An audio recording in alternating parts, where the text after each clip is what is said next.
towns that were turned upside down.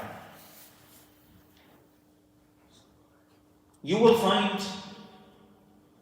in the oldest parts of the world, and the oldest parts of the world from human population perspective are east of us. There were no ancient civilizations here where we are in America, in North America, in South America. Even Europe came into existence from human population perspective long after humans had already populated the Middle East and eastern part of the world. China or Japan or these nations.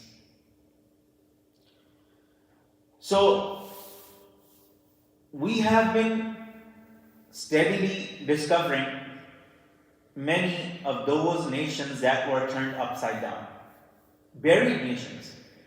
You have discovered cities, entire cities that got buried underground. Some of them were above and they are visible. They have been visible for thousands of years. For example, in Saudi Arabia, there's a place called Hijr. In Arabic or in Quran, for example, it's called Al-Hijr. But in the modern Saudi Arabian geography, this place is called Madain Saleh. The towns or the cities of Saleh alayhi salam. And there are different towns within that geographical location of called Madain Saleh. And if you go towards north, you go towards Jordan, there's also famous places there like Petra and other remnants of civilizations. If you go to Pakistan, for example, they have unearthed or discovered many ancient civilizations. There's one place in particular in the province of Sindh. It's called Mohenjo-Daro. This civilization is over 5,000 years old.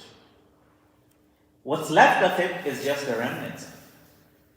There's nothing else. But they have discovered that over 5,000 years ago or 6,000 years ago, this city had one of the most advanced systems in the world at that time. They had a sewage system, they had a water supply system, they even had other agricultural systems, everything well developed and well designed by plan in those cities that got destroyed thousands of years ago. So if you visit these places, Egypt is another place where you have ancient civilizations that are buried underground. Archaeologists are still in the process of uncovering even the remains of mummies of pharaohs in different places. Luxor is one of the most famous places where they have tombs of pharaohs. Many pharaohs are buried in this city called Luxor, or in Arabic called Al-Aqsa. In English it's called Luxor. So Allah subhanahu wa ta'ala is referring to all these nations in general. Alam nuhlikil awwalin? Did we not destroy the earlier disbelievers? ثم نتبعهم الآخرين. And we will make the later disbelievers follow them. Those who come after, they follow them. And every nation that was alive when it was at the peak of its strength, at the peak of its success, at the peak of its power, never even once believed that one day they will be replaced. One day they will be gone. Do you think Ad ever thought that they will be replaced? They used to say, Man ashaddu minna quwwa. Who can defeat us? Who is stronger than us in this world? We are the strongest on earth. So Allah subhanahu wa ta'ala asked a rhetorical question. أَوَلَمْ يَرَوْا أَنَّ اللَّهَ الَّذِي خَلَقَهُمْ هُوَ أَشَدُّ مِنْهُمْ قُوَّةً. Do they not know, or do they not see that the one who created them is more powerful and stronger than them? Do they not have even this much brain, this much intelligence to think that the one who created them has more strength and more power than them? But no. وَكَانُوا بِآيَاتِنَا يَجْحَدُونَ. They did not even care to believe and pay attention to the fact that the one who created them, the Lord, the Master, He is more powerful than them. So, every nation, when it is at the peak of its strength, at the peak of its success, they don't believe and they don't even want to entertain the idea that they will be replaced. They will be destroyed by Allah the Almighty and they will be replaced. Think about today's nations. Among today's nations, those that are powerful, those that are oppressing others, do you think if they had even an ounce of fear of being held accountable by Allah and being taken to account by Allah and being destroyed and being replaced by Allah, do they continue doing what they're doing? No. They will stop, because thinking about this will make you humble and will make you realize what you're doing. And if you're doing something wrong, you will stop that. But they don't even want to entertain the idea that they will be replaced. So Allah subhanahu wa ta'ala invites the pagans, the mushrikeen, the deniers of the Day of Judgment. Allah subhanahu wa ta'ala invites them to think. Don't you know that those who came before you, who denied the truth, who denied the akhirah, they were destroyed and they got replaced. And people of Makkah were well aware of the stories of Ad and Thamud, for example. They may not be aware of pharaohs in Egypt. They may not be aware of many other nations in the world that existed before them or in their time. But they were very well aware of the stories of Ad and Thamud and Saba and Iram and all those. They were very well aware of all those stories. So Allah subhanahu wa ta'ala invites them to reflect upon this fact. And still, they did not believe in akhirah. So Allah says, كَذَلِكَ نَفْعَلُ بِالْمُجْرِمِينَ. This is how we deal with the guilty people, with the wicked. Same thing happens to all criminals. Same kind of treatment will be given to all criminals by Allah subhanahu wa ta'ala, because Allah has the same standard for all those who are guilty of their crimes of denial. وَيْلٌ يَوْمَئِذٍ لِلْمُكَذِّبِينَ. Woe on that day to the deniers. أَلَمْ نَخْلُقكُم مِّن مَّاءٍ مَّهِينٍ. Now Allah subhanahu wa ta'ala speaks from another perspective in establishing the necessity of the Day of Judgment or the Day of Decision, and how Allah subhanahu wa ta'ala is capable of making that happen and fulfilling that promise. This is a promise of Allah that the Day of Judgment will come. So Allah says, أَلَمْ نَخْلُقكُم مِّن مَّاءٍ مَّهِينٍ. Did we not create you from a worthless fluid? Allah subhanahu wa ta'ala is talking about semen. Semen is something that's very important. It has all the eggs that are needed to fertilize the female egg. But semen, being as valuable, as important in the process of procreation, how do we take it? What happens to us if we've if we find out there's a drop of semen on your clothes? What happens if you find out there's a drop of semen, even a little bit, on your body? You immediately run. Oh, let me wash this. Let me wash this. Oh, nasty. Let me wash this. You don't walk with pride having stains of semen on your clothes in public. No. No one. Even people who are disgusting, even they don't walk with stains of semen on their clothes.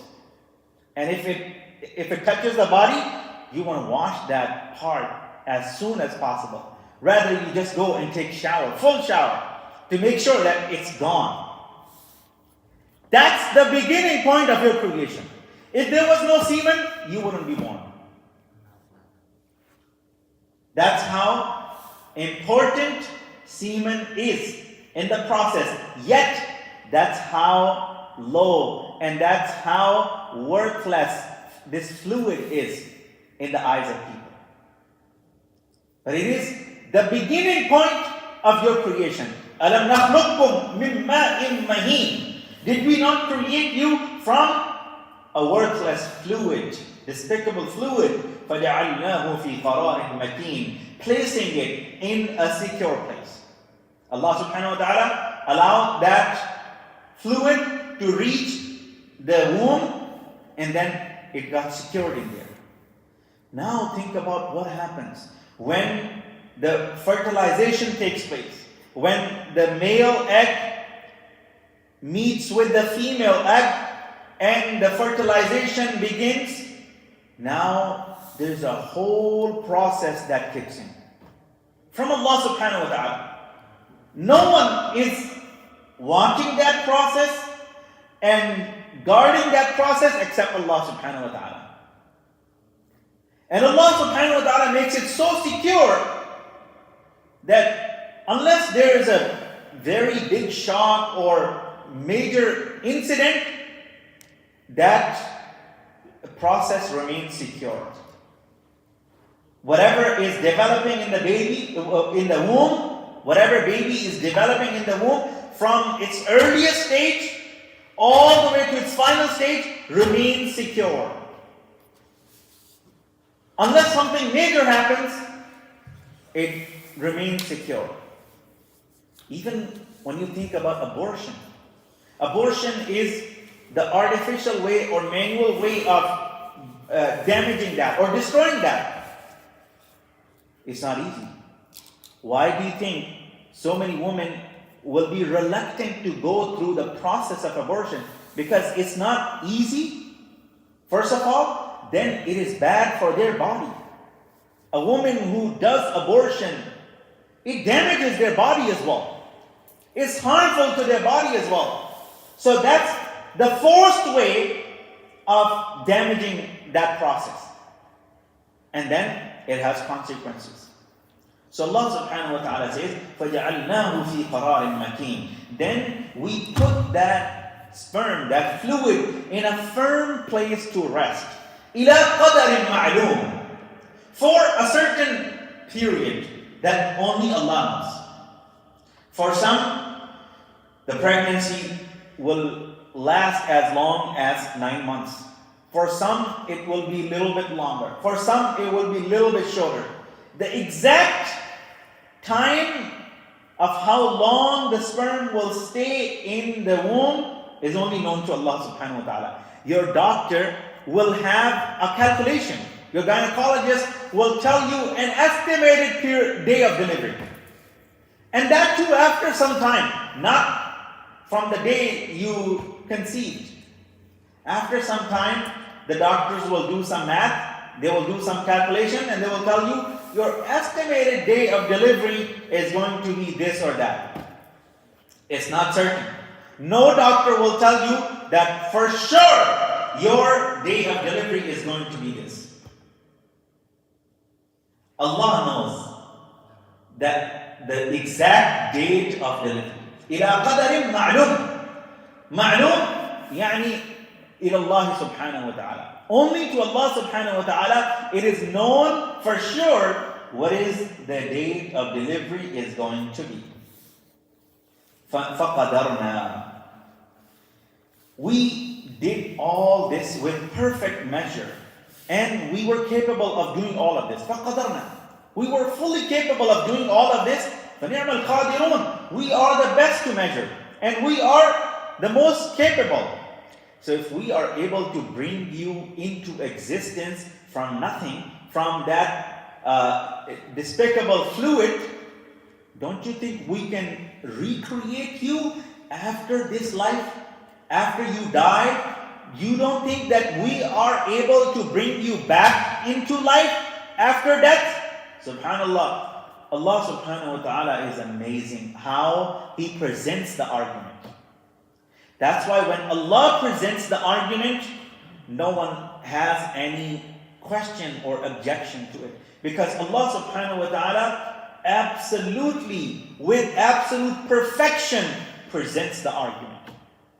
So Allah subhanahu wa ta'ala talks from this perspective, that if we were able to bring you into existence out of that despicable fluid, out of that semen, which was worthless, which was disgusting to you, don't you think we can bring you back to life after you leave from this world?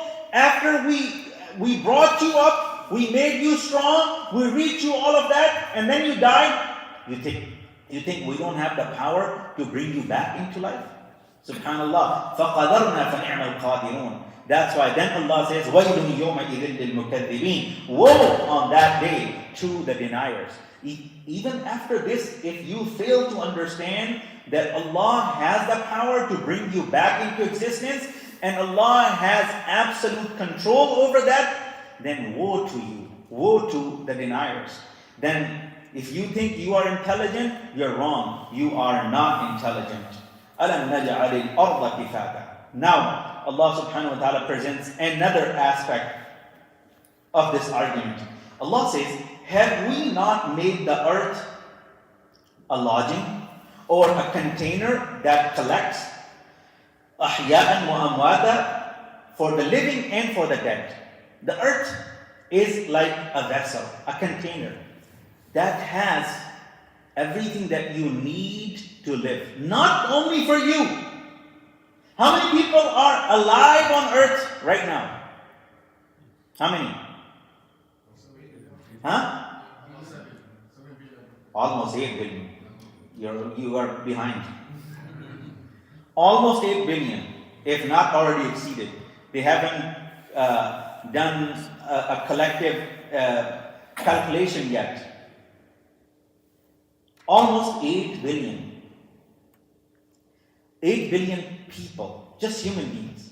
They are getting their food, they're getting their water, they're getting their milk, they're getting their grains, they're getting their meat, they're getting everything from this earth. All of them are getting everything that they need from this earth. That's just human beings.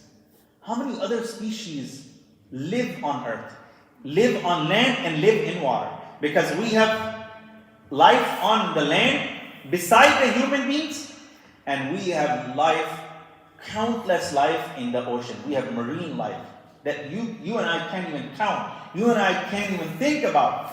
How many billions of fish are swimming in the oceans? How many whales are in the ocean? How many sharks are in the ocean? How many other species of fish and crabs and shrimp and all of that are swimming, living in the ocean? Where are they getting their food from? You've seen the size of a whale. You've seen the big sharks. You've seen other fish. Fish are eating fish and other things. Allah subhanahu wa ta'ala is giving them what they need. From where? Where is the food for the marine life coming from? Where is it coming from? From the earth. It's not coming from the sky. It's coming from the earth. There's no man and salwa coming down anymore. Man and salwa was an exception. That was coming from above, from heaven. But that was an exception. For all the other creations that live on the land and in the ocean, their food, their water, and whatever they need to survive, to live, is coming from here. Then, this is just right now, over 8 billion. How many billions have come before us and have gone? They also got everything from earth. Then, think about what Allah subhanahu wa ta'ala is saying, that this earth is like a container for the living and for the dead. When people die, what do? We bury them. Where do we bury them? We don't bury them in the ocean. We don't bury them in the sky. Yes, there is something called the sky burial too. You may have heard of it. In the Himalayas, Buddhists, they do this practice of the sky burial. The sky burial is, they leave the dead body of their loved ones, whatever, they leave it somewhere on the mountains, and vultures come and eat the flesh, eat the bones, eat everything, and it disappears. So they call it the sky burial because whatever was left of that body, it goes into the bellies of those vultures, and those vultures fly away, and then whatever happens to that. So they call it the sky burial. But that too, think about it, comes back to earth, because vultures don't go fly away into heaven, they come down into earth. When they die, they too come down into the earth. Now think about, on a daily basis, how many people die in every place, in every country, in every city. How many people are dying on a daily basis? If 8 billion people are alive, hundreds of thousands are being born daily, and perhaps equal number are dying daily as well. Throughout the world. In South America, North America, Europe, Middle East, Asia, Pacific, Africa, all of that. So hundreds of thousands are coming into the world, and hundreds of thousands are leaving from this world. Where do they go? The ones who die, they go into the earth too. So the earth accepts them. So this earth that Allah subhanahu wa ta'ala has made, subhanallah, Allah is drawing our attention to think about it.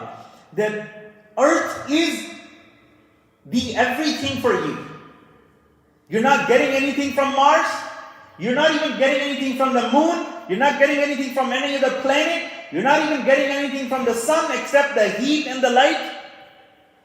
Whatever you need, whatever you require is right here on this earth. So Allah says, Alam naj'alil arda kifata. Did we not make the earth a container that collects for the living and the dead? وَجَعَلْنَا فِيهَا رَوَاسِيَ شَامِخَاتٍ وَأَسْقَيْنَاكُمْ مَاءً فُرَاتًا. And we placed towering mountains on earth and provided you with sweet water to drink. Subhanallah. Allah subhanahu wa ta'ala draws our attention to the necessity of mountains on earth and the beauty of mountains of this earth. Some mountains are small, some are hills, but some mountains are mighty. They are as high as 29,000 feet, like Mount Everest or K2 or other peaks in the world. Subhanallah, those mountains, their peaks remain covered with snow throughout the year.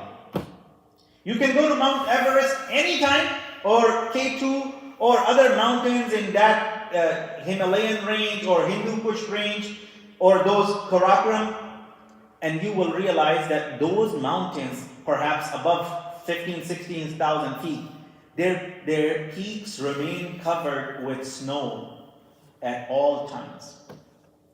Those are actually reservoirs of fresh water. From there, Allah subhanahu wa ta'ala brings water into other parts of the world, sweet water. We cannot drink ocean water unless you process it through the desalination process. Otherwise, we cannot drink that water. You cannot even use that water for cooking. We need fresh water, lakes water, rivers water. And rivers are coming from the mountains that are feeding into the reservoirs, into the lakes, that are providing fresh water for not only the human population, but other animals and other creatures on the land as well, that rely on that water. Allah subhanahu wa ta'ala draws our attention to the whole system that He has created by placing these mountains for us on this earth. They also work as a stabilizer. If mountains were to be removed, the earth would lose its stability. So those mountains are also working as a stabilizer. Yet they are also providing these vital functions for the sustenance and for the survival. If that water stops, that's coming through the rivers, our irrigation system would be destroyed. Our crops would be destroyed. Agricultural system would be destroyed. All of that would be destroyed. So Allah subhanahu wa ta'ala draws our attention to the mountains. وَجَعَلْنَا فِيهَا رَوَاسِيَ شَامِخَاتٍ. And we place towering mountains on earth. وَأَسْقَيْنَاكُمْ مَاءً فُرَاتًا. And we provided you with sweet water to drink. وَيْلٌ يَوْمَئِذٍ لِلْمُكَذِّبِينَ. Woe on that day to the deniers. Why? Because if after seeing all of this, you still deny the day of judgment, you still deny the day of decision, then truly woe to you. Because you don't understand something so basic, something so fundamental, something so logical. You deny it. You truly deserve the woe that Allah subhanahu wa ta'ala is giving you. Woe to the deniers on that day. وآخر دعوانا أن الحمد لله رب العالمين. Any questions? سبحانك اللهم وبحمدك نشهد أن لا إله إلا أنت نستغفرك ونتوب إليك. اللهم صل وسلم على عبدك ورسولك. اللهم صل على سيدنا مولانا محمد أفضل صلواتك. اللهم إنا نسألك الهدى والتقى والعفاف والغنى.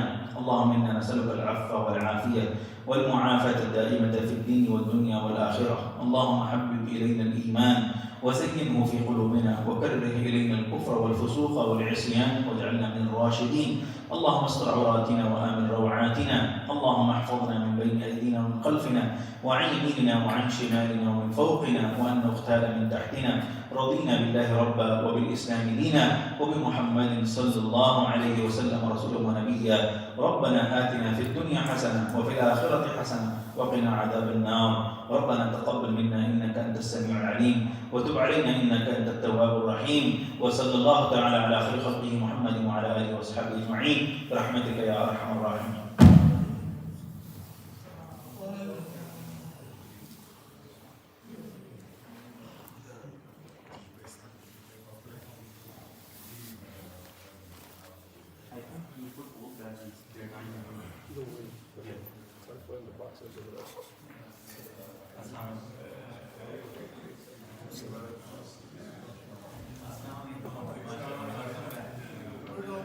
That's not